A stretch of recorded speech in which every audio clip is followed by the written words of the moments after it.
Hello, patriots and the beautiful people of the Republic of Kenya. Gachagua reviving Jubilee Party. Naibu Rais Rigathi Gachagua yupo kwa barabara ya kufufua chama cha Jubilee. Deputy President Rigathi Gachagua is a man that is set to withdraw from the UDA party leadership and go on his own path. Now let's sit down and allow me to elaborate on this. As a political analyst, I've looked in it in another dimension because the Deputy President, while he was being interviewed yesterday, speaking to the media from the Mount Kenya region, made it clear to the people of Kenya that he has been sidelined on the decision making of the UDA party leadership. One of the main sideline that was outlined is that Deputy President Rigathi Gachagua was not involved in the decision of kicking out Cleophas Malala as the Secretary General of the United Democratic Alliance Party. Remember, Cleophas Malala, it's 3 days since he lost his job as the Secretary General of UDA. Now, if Gachagua has no say in UDA, which other option does he have so that he can remain relevant in the Mount Kenya region politics and also in the political arena of the Republic of Kenya? Because right now, Gachagua has no standing point. He has nowhere to fall on if, let's say, Ruto decides to kick him out. So the best option that Gachagua has is reviving the Jubilee Party. And you have all seen the campaign that Gachagua has been doing, trying every day to justify that, to justify his confession to the former President Uhuru Muigai Kenyatta, trying to make amends with Uhuru Kenyatta. Remember, we all know that the biggest parties that have ever existed in the Republic of Kenya, it's KANU, which was the first, then followed by ODM, then Jubilee Party. And KANU left power in the year 2002. ODM has never taken the power has never become a ruling party in this country. But Jubilee from 2013 to 2018 became the party that led this country to a new revolution, where we believed the coalition, Jubilee was a coalition between the TNA party, which was owned by Uhuru Kenyatta, and the URP, which was owned by William Ruto. These two came together in 2013 so that they would form a coalition called the Jubilee Party Coalition, which they both of them went ahead to campaign and win the elections in the year 2013 and the year 2017. Now, the death of Jubilee was orchestrated by President William Ruto and Rigathi Gachagua and other members of parliament in the current government of President William Ruto. Now, after realizing that the UDA party now is the party that has it all, Ruto and his people sees no need of having Gachagua with them. Because let me ask you a question. Gachagua is the vice chairman of UDA, but he is not involved in crucial decision making like those of selecting or firing the Secretary General of that party. Because let me speak the truth and let me elaborate something to you in regards to parties. A Secretary General to a party is the face of that party. He is the one that is always on the forefront to make to make policies about the party, to defend the party, and also to offer disciplinary actions against the members of parliament or the members of the party that disobey the rules in that party. So Gachagua has no say in UDA party. And I tell you, he has been trying so hard to seek the approval of the former president Uhuru Muigai Kenyatta. And mostly it is in the Mount Kenya region that Gachagua wants the people to accept him. Let me remind you that the Mount Kenya region people only knew the party that they related with most is the Jubilee party before the UDA. Now, after the ruggles and everything that came with President Uhuru Kenyatta joining hands with Raila Odinga, they shifted their attention from Jubilee to the newborn baby, which was UDA. And the baby now was nurtured to become the next ruling party of the Republic of Kenya. Now, after they have taken power and realized how incompetent the deputy president is, they are trying to kick him out. Now, let me tell you one thing about our deputy president, Rigathi Gachagua. He is not the kingman. He is not the kingpin of the Mount Kenya region politics. He is not. But he is the leader of the Mount Kenya region politics. He himself has confessed that. But Gachagua is trying to sweet talk Uhuru Muigai Kenyatta so that Uhuru will approve of him to become the next kingpin of the Mount Kenya politics and be handed over the tools of power. Now, once he receives the tools of power with a correct relationship with President Uhuru Muigai Kenyatta, Gachagua can be able to revive the dying Jubilee party. Because let me tell you, Raila Odinga came to government right now with his ODM party. Musalia Mudavadi has his ANC party. Wetangula has the Ford Kenya party. Ruto has the UDA party. Are you getting me? People like Alfred Mutu have the Maideleo Chapchap party. Other people have their parties. But the Deputy President of the Republic of Kenya ruined the only party that could have given him a base to continue being a pace setter in the Mount Kenya region politics, which was Jubilee party. Because Jubilee was destroyed by people like Kimani Ichung'wah, people like Rongo Kang'ata, people like Moses Kuria, leaders like Didi Nyoro. They dismantled Jubilee so that they will create another party called the UDA, which they created. And they have done that. But once they settled in the government and realized how they can dispose Gachagua so easily as the deputy president, they have started disposing him.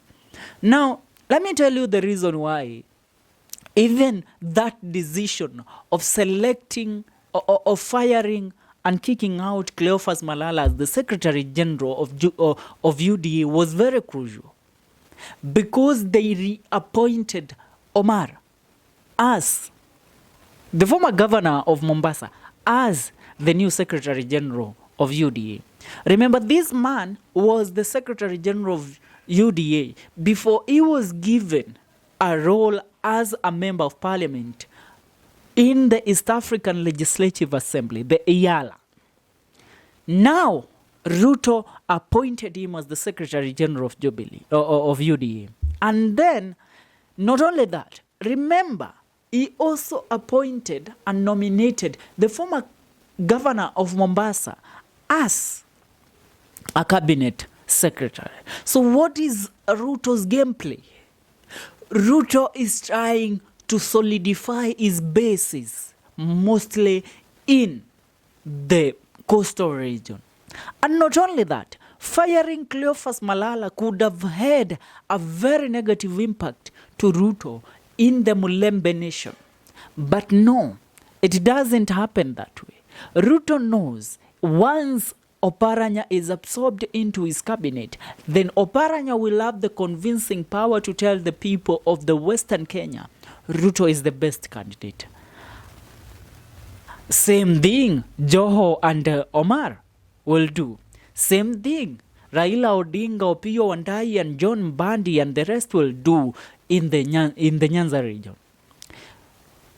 Where now is Gachagua in this? Gachagua is an outlaw. No, not an outlaw. Ni mtu ambaye ana manufaa yoyote kwa sasa kwa rais wa Jamhuri ya Kenya William Ruto.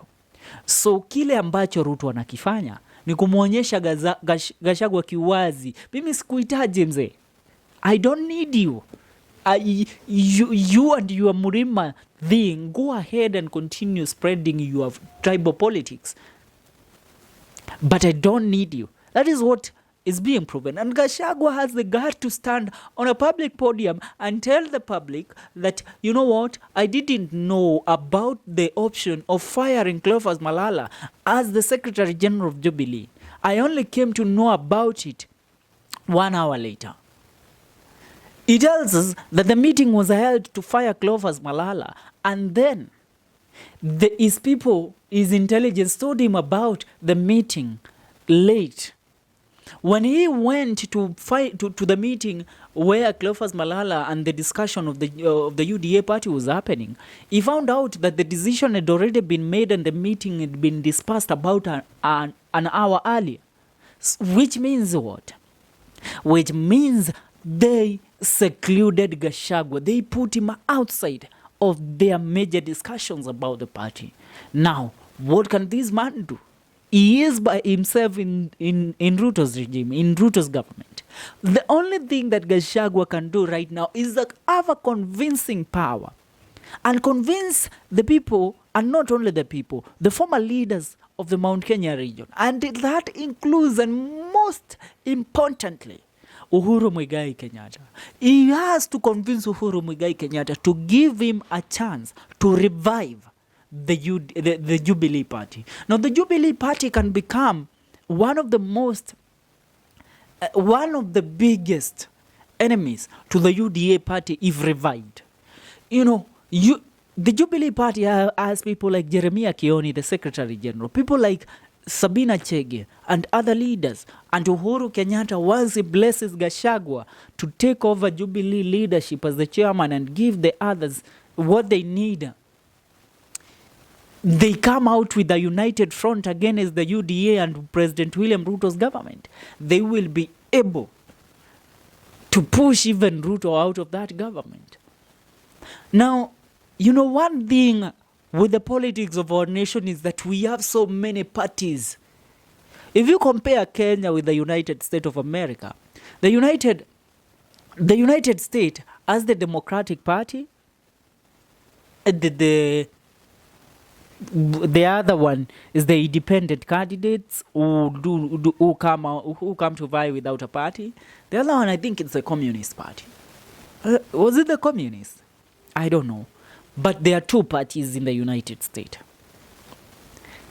So, in Kenya, we have to have, not that once a president rules and finishes his ruling, now the party that he came with is disbanded. Because since Moi left the government, KANU died with him. Since Kibaki left, PNU died with him. Since Uhuru left, Jubilee died with him.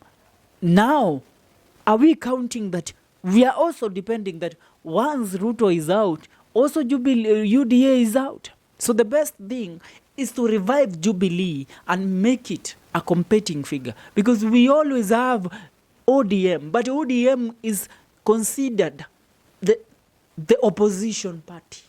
The opposition party, the defecting party. Are you understanding me? If Cleophas Malala joins hands with other leaders from the Mulembe nation and they form a function which unites with that of Gachagua in the Mount Kenya region, they don't need other people. Remember, these are the two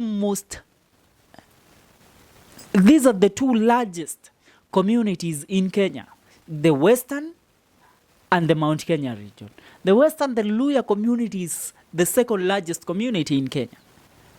The Kikuyu, the Embu, the Meru, and the Dharakas are the first leading community in the Republic of Kenya. They are the largest leading community. So if these two communities come together, the others are non-factors. You pushing Ruto out of government, it's in a blink of an eye. But if they continue with their own selfish intentions and agendas, which do not have a united front, all will perish and Ruto will reign. Are you getting my point? So Gachagua, it's high time you continue with the goal that you're keeping. Stop being a crying baby. Because Gachagua is a crying baby. Every day he is trying to justify himself to the president of the Republic of Kenya. Yet the president shows you so clearly. Huyu ni kaa yule dem anafukuzangwa kwa mtu lakini bado anakatalia kwa huyo mwanaume. Huyu ni yule dem anakatangwa, anapigwa, anafanywa kila kitu. Lakini anasema, he will change. He will change what angoa.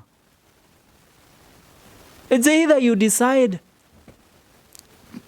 that he will change or you will change. Kwa sababu it can't be that way. Either you change, and once you change, you change and join your people. Continue, go ahead, beg President Uhuru Kenyatta, go to his mother, apologize, go to his home, apologize to them even in public, in churches, because that is where you took your functions of abusing the former president.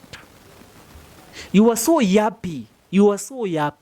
That's why it has become so hard for the president to forgive you, for the former president to forgive you. But once you get his forgiveness and his blessings, we the people can consider. We the people can at least give you a bargaining factor, because you have none right now. You don't matter to Ruto. You don't matter to the people of Mount Kenya region. You don't even matter to yourself right now. So the best thing you can do as a deputy president is convince the former president to forgive you and the former president to join hands with you in public. Have a united front. That's all we are saying. Because you yourself is the one that plotted the downfall of Jubilee Party. Remember, they were Moses Kuria, Gachagua, Ndindi Nyoro, Kimani Ichung'wah, Jane Kihara, and William Ruto. They sat, crafted, and executed the plan that saw the fall of the Jubilee Party. So Gachagua, you know the game. You know the book play. Use it to revive the party, so that you will have at least a voice. Because in this government you have none. You are a crying baby, always trying to prove to your father that that he should love you more. Yet he isn't ready. He told you, go out. Get out of here. To hell with you. I leave it there. Remember, this is a Gikuyu FM podcast. I go by the name of FK Mwenda, your number one political analyst. And here we talk about the politics of Mount Kenya region, and also the country at large. That's what's up. God bless you.